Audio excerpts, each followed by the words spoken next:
Would you want your son or daughter's locker inspected at her school? Or would you say that it's a violation of their privacy? Or would you say it's worth it for the overall safety of the students there? Or maybe you say that school violence is not an issue where you live. Well, according to the National Education Association, every school day, 100,000 students bring guns to schools in America. 160,000 students skip schools because they're scared of physical violence. 40 are hurt or killed by firearms. And 260 teachers are physically assaulted. These numbers are not acceptable, and we need to find ways to reduce the number of these type of instances in our public schools. I think one way that we can reduce these is to implement locker searches in the schools. A locker search is simply the act of opening the locker and examining the contents inside. These locker searches are random, of certain groups of lockers, or they can be predicated by information from another student or teacher about something that a student may have, or if the school is also using dogs to sniff for contraband, if they indicate something in that locker, then that locker can be searched. Arguments are made that locker searches violate students' Fourth Amendment rights, which protects Americans against illegal search and seizure. However, most people say, or most would consider, that small violation of privacy a reasonable price to pay for the overall benefit of safety for all the students. Granted, the locker is usually the only private place a student has within the communal environment of a school. But as I said before, the only way to ensure that drugs and weapons are not allowed in the school or kept in the lockers is for officials to randomly do locker searches. Now, you may have an attitude and say that we don't need locker searches in the schools that your kids go to. This always happens to someone else somewhere else.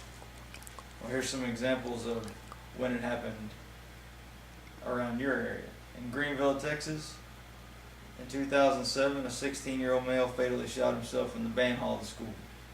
In Katy, Texas, in October 2006, a 16-year-old sophomore shot himself in the school cafeteria. In October 2009, a fifth grader brought a gun to a public school in Kingwood, Texas.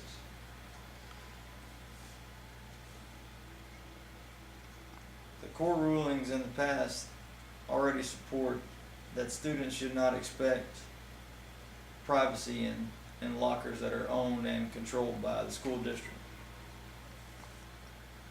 And the plan to reduce these incidents and make the school safer for our kids involves everybody. We need to support the teachers and administrators. You need to contact your public schools, school boards, and your parent-teacher organizations and let them know that you want to see the strictest safety rules enforced at your child's school. That safety is a priority and you won't accept anything less. Security measures can include more than just locker searches. Metal detectors are a viable option in the security program, as well as dogs to sniff for drugs, guns, and other contraband in lockers and vehicles. Metal detectors were proven to be a good deterrent for school violence when in 1994 the federal government began requiring school safety programs to crack down on violence on school grounds.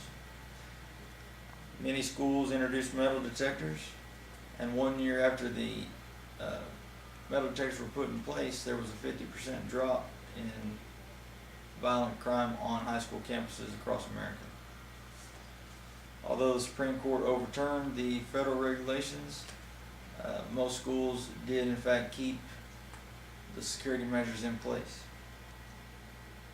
Another option to add to the arsenal of security measures for schools is a new product called smart lockers.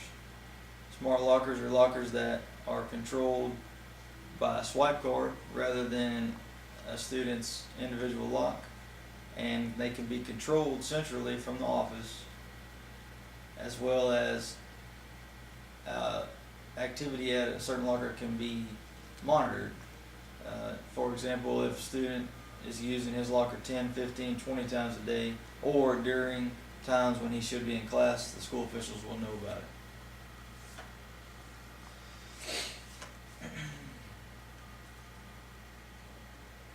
We all know that the days of not worrying about our kids at school are gone, the days of not locking our doors are gone.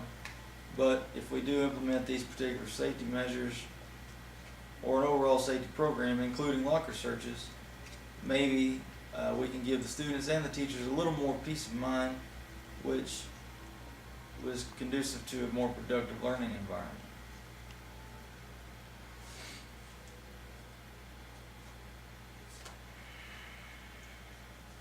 If there's nothing to discourage students from bringing these items to school, then it's Katie bar the door. If they know that there's lockers it's possible their lockers could be searched randomly throughout the day, any day, then that's going to give them pause when they decide they're going to bring a gun or a knife to your child's school. 100,000 students a day bring guns to school. So I think that's a number that we need to think about. And teach our kids that school's a dictatorship, not a democracy. They shouldn't expect to have all the rights that adults enjoy, and they shouldn't expect to have 100% privacy on school grounds, and that is for the safety of everyone there.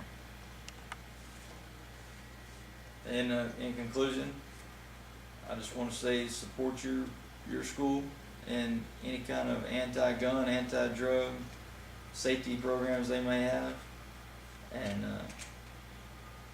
especially locker searches. Thanks.